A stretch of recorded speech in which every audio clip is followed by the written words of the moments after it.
Eu sou Gilton Pacheco de Lacerda, sou funcionário de carreira do Banco do Brasil, hoje estou aposentado, e fui na criação da Secretaria do Tesouro Nacional.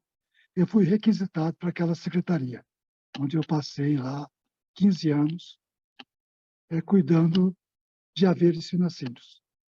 Lá no ano 2001, eu fui deslocado, a convite lá do ministro da Fazenda, doutor Pedro Malan, doutor Fábio Barbosa, que era o secretário do Tesouro, para instalar a recém-criada, ou para criar, instalar, preparar todo o arcabouço necessário de uma empresa pública para iniciar as atividades imediatamente.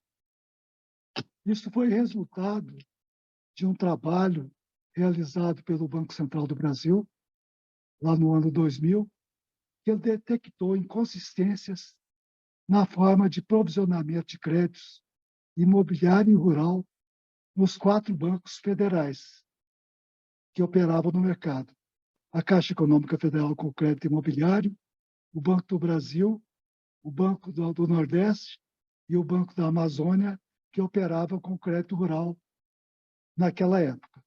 Com essa constatação, o Banco Central montou lá uma mega operação de fiscalização junto a esses bancos e, ao final do trabalho, notificou o Ministério da Fazenda recomendando a capitalização imediata nessas instituições da ordem de 35 bilhões de reais.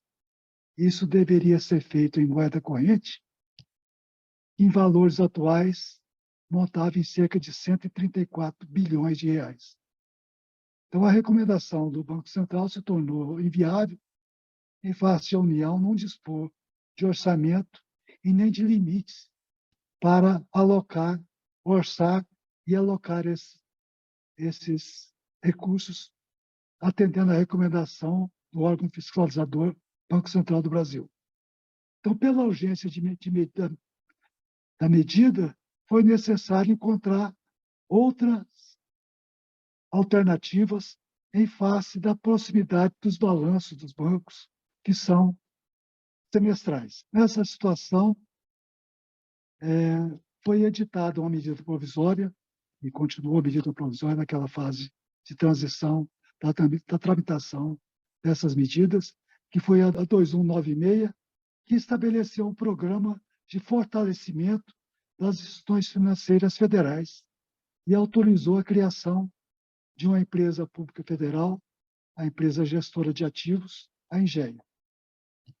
E, em seguida, isso tudo no final do mês de junho, foi editado o Decreto 3848, criando a empresa pública não financeira, ou seja, fora do âmbito de atuação do Banco Central do Brasil, consequentemente abrindo possibilidade de fazer uma segregação de ativos junto à Caixa Econômica Federal, simultaneamente pagando a Caixa mediante a assunção de dívidas que ela tinha junto ao Fundo de Garantia por Tempo de Serviço.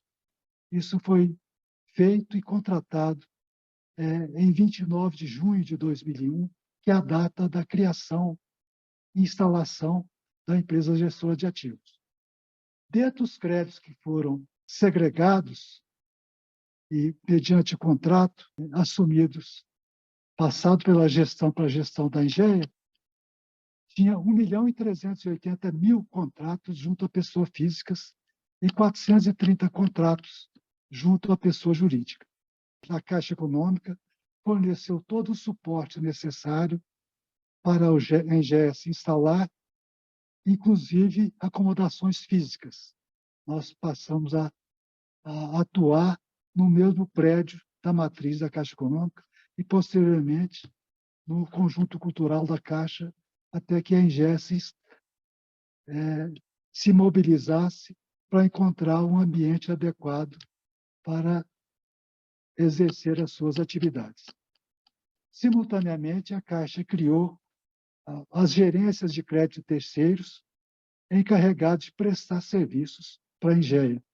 Foram 25 unidades espalhadas Brasil afora, o estado de São Paulo sendo contemplado com 3 unidades dessas gerências. Então, a partir daí, a direção da Engea, a qual eu liderava, foi cuidar da sua segregação, examinar o que era possível fazer com esses créditos. Então, a situação era tão caótica para a empresa, a desconfiança do mercado junto a essa empresa era tão grande que a imprensa passou a denominá-la de Podrebras. Objetivando o estabelecimento desses critérios, nós requisitamos funcionários da Caixa Econômica, do Banco do Brasil, e contratamos, em funções comissionadas, empregados selecionados, criteriosamente selecionados junto ao mercado. A maioria deles funcionários aposentados do Banco do Brasil e da Caixa Econômica Federal. E a juventude, que foi criada, cuidar de tecnologia, foi cuidar da área de suporte, da parte administrativa, de contabilidade, do jurídico. Então, isso tudo foi tendo que ser realizado em um período muito curto. E também com cuidado excepcional e direto com o Ministério da Fazenda, no sentido de tornar possível a implementação das medidas sem grandes impactos junto às contas públicas. Porque a Engea passou a não fazer parte do crivo do Banco Central, do Acordo de Basileia, mas, consequentemente, passou a se integrar o setor público não financeiro, União, Estado e município, empresas públicas, que qualquer grande movimentação poderia comprometer o endividamento público da União e suas entidades. Então, esses contratos foram segmentados por nível de descasamento entre valor do imóvel, que era a única garantia, e o descasamento que existia em função da grande inflação que existia na década de 80 e 90 e as prestações vinculadas a indexadores contratuais e os saldo-devedores por força de medidas adotadas para amenizar a situação dos mutuários, foram corrigidos de outra forma, obedecendo outros indexadores, ou seja, a prestação não tomava como base o saldo da dívida. Isso tornou um descasamento.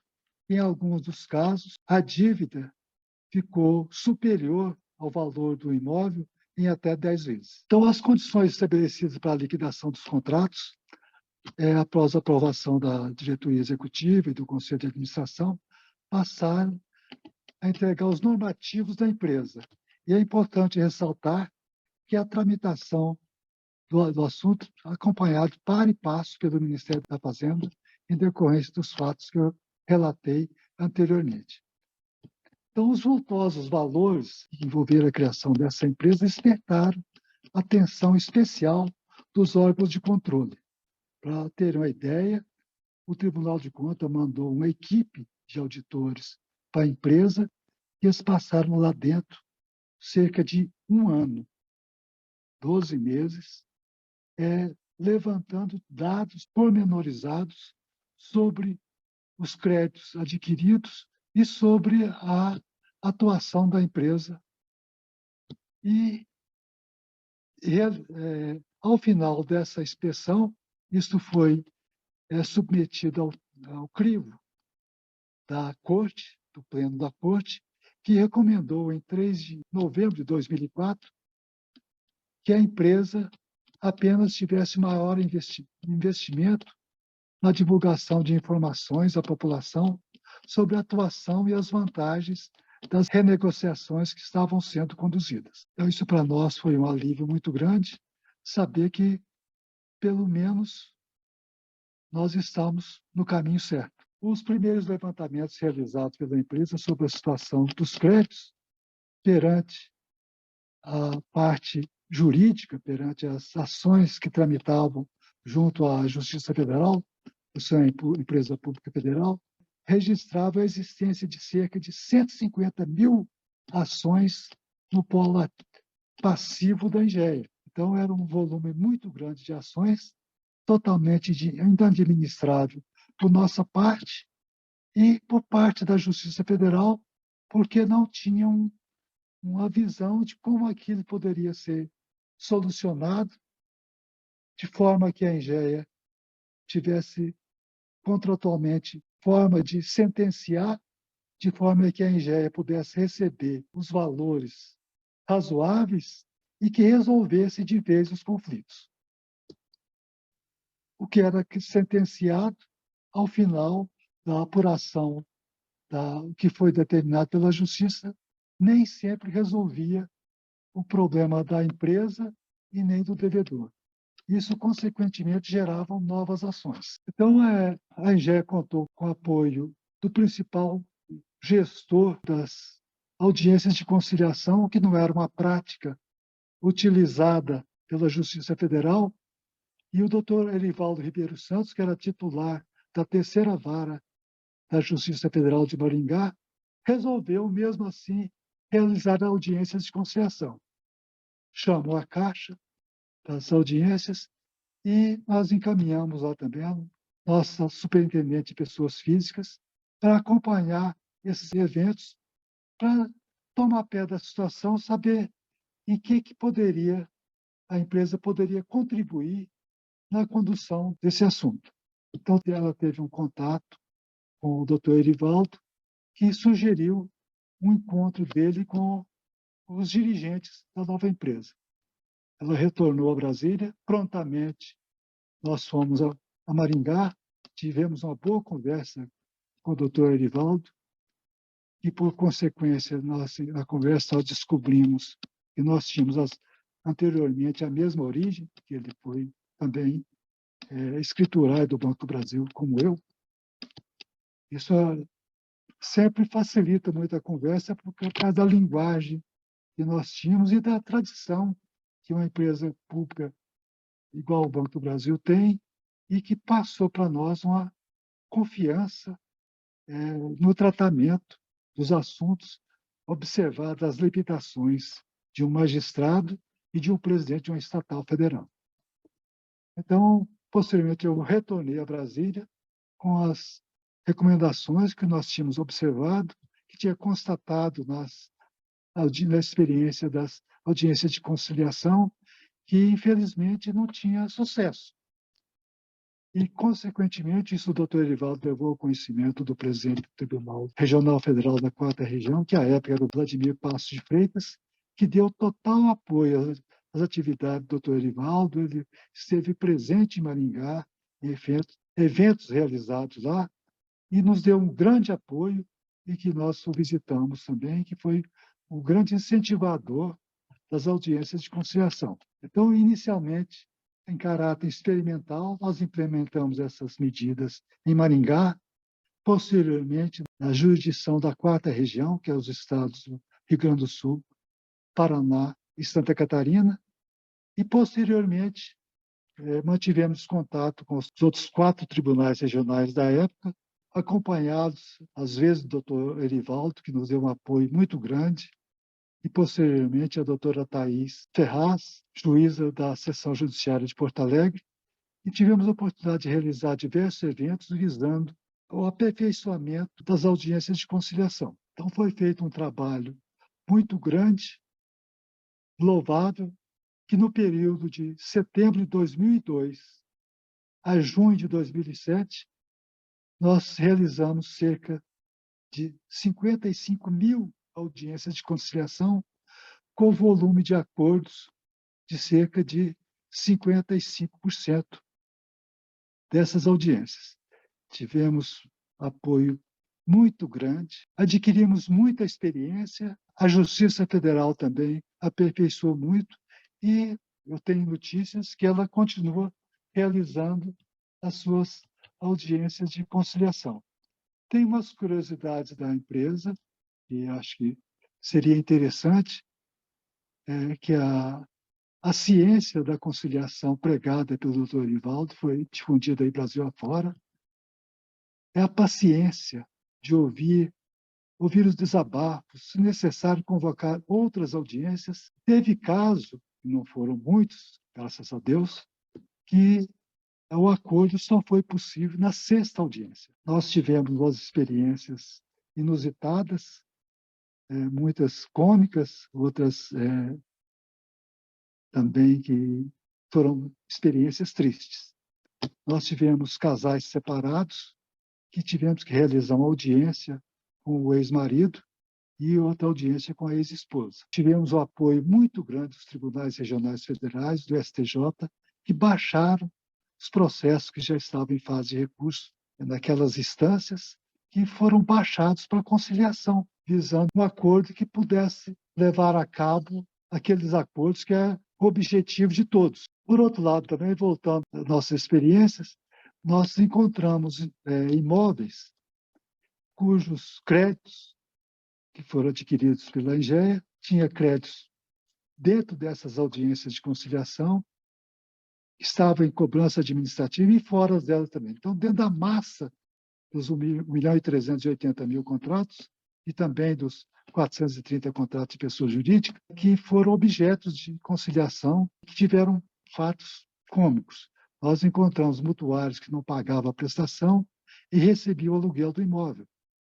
Encontramos também imóvel que estava sendo utilizado para outras finalidades que não residências, atividades comerciais e outras. E também encontramos, infelizmente, advogados que a gente chamava de porta de conjuntos, que atuavam com 200, 300, até 500 ações e cobravam mensalidade desses mutuários, que às vezes superavam o valor da prestação.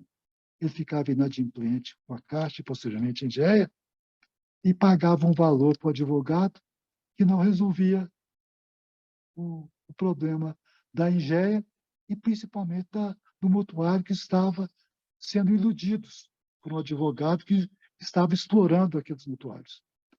Nós também encontramos advogados que recebiam o valor da prestação do mutuário com a promessa de repassar isso ao credor, Caixa e posteriormente Engea, não realizavam esses repasses e quando o fato era descoberto, eles desapareciam com os recursos captados junto aos mutuários. Nós encontramos também, não muitos, mas imóveis com puxadinhos em andares superiores, com perigo altíssimo de desabamento.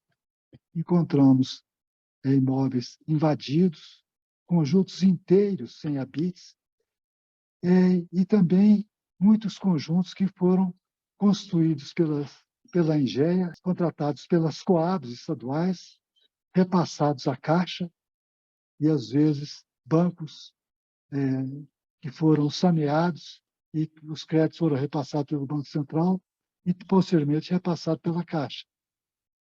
Isso tudo, essa massa de contratos, foram repassados à Engea e tinha contratos sem habites, sem desmembramento das áreas pelas prefeituras municipais, contratos que tinham um saldo insignificante, o valor do imóvel também insignificante, sem manutenção, e que foram, às vezes, construídos em cima de lagos que não foram incorporados ao patrimônio, nem era possível incorporar as áreas urbanas dos municípios, e construído também em cima de aterros sanitários, que poderiam ser objeto de explosões. Encontramos também imóveis minúsculos que foram financiados, posteriormente tornados inadimplentes, e o mutuário aplicou vultosos valores no melhoramento desses imóveis e que, quando foram ser avaliados, eles tinham valores altíssimos, muito superior ao valor da garantia. Então, é o inverso dos famosos contratos desequilibrados. Então, é isso, são muitas as histórias, foram muitas as experiências e, felizmente, nesse período que nós tivemos à frente da Engea até junho de 2007, foi realizado o que era possível e tivemos uma contribuição muito grande na realização desses contratos desequilibrados por parte da Justiça Federal. E quanto às manifestações pós-acordos, nós tivemos as mais diversas, tipo de nós estamos orando por vocês, estamos rezando por vocês, E tivemos também experiências dramáticas que a ex-esposa relatou ao final de uma audiência, que a única coisa que unia ela ao ex-marido era aquela dívida. Naturalmente, foi feito um acordo, né? E tivemos um caso também, foi em Porto Alegre, de um idoso que estava em uma audiência de conciliação e foi aceita a proposta de repactuação da dívida por parte da Engea, mas constatado que o prazo que era sugerido era muito superior da idade da pessoa, porque tinha o problema do mercado segurador, que não admitia dívida repactuada até a idade limite daquele senhor. Então, isso foi esclarecido em audiência e a filha, que estava presente, muito falante, protestou, alegando que nós estávamos assassinando o pai dela, que o pai dela era eterno. Então, são depoimentos, manifestações, e o magistrado, os prepostos, os advogados, têm que ter muita paciência para, às vezes, não atrapalhar um fim que poderia ser solucionado. Nesse caso, nós sugerimos, teve um custo a mais, mas esse imóvel foi transferido para um dos filhos do idoso e foi concretizado o negócio e homologado.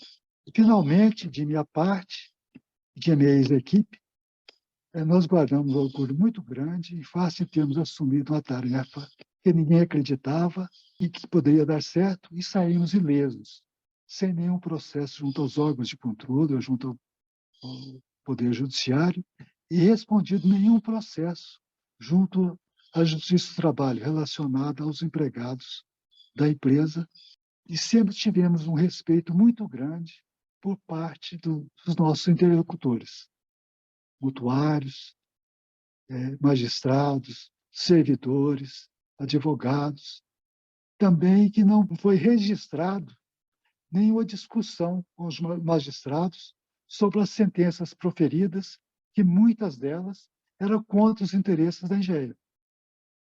É isso. Estou à disposição se tiver alguma pergunta, algum questionamento, alguma coisa que eu possa esclarecer para a gestão da empresa daquela época, estamos à disposição. Muito obrigado.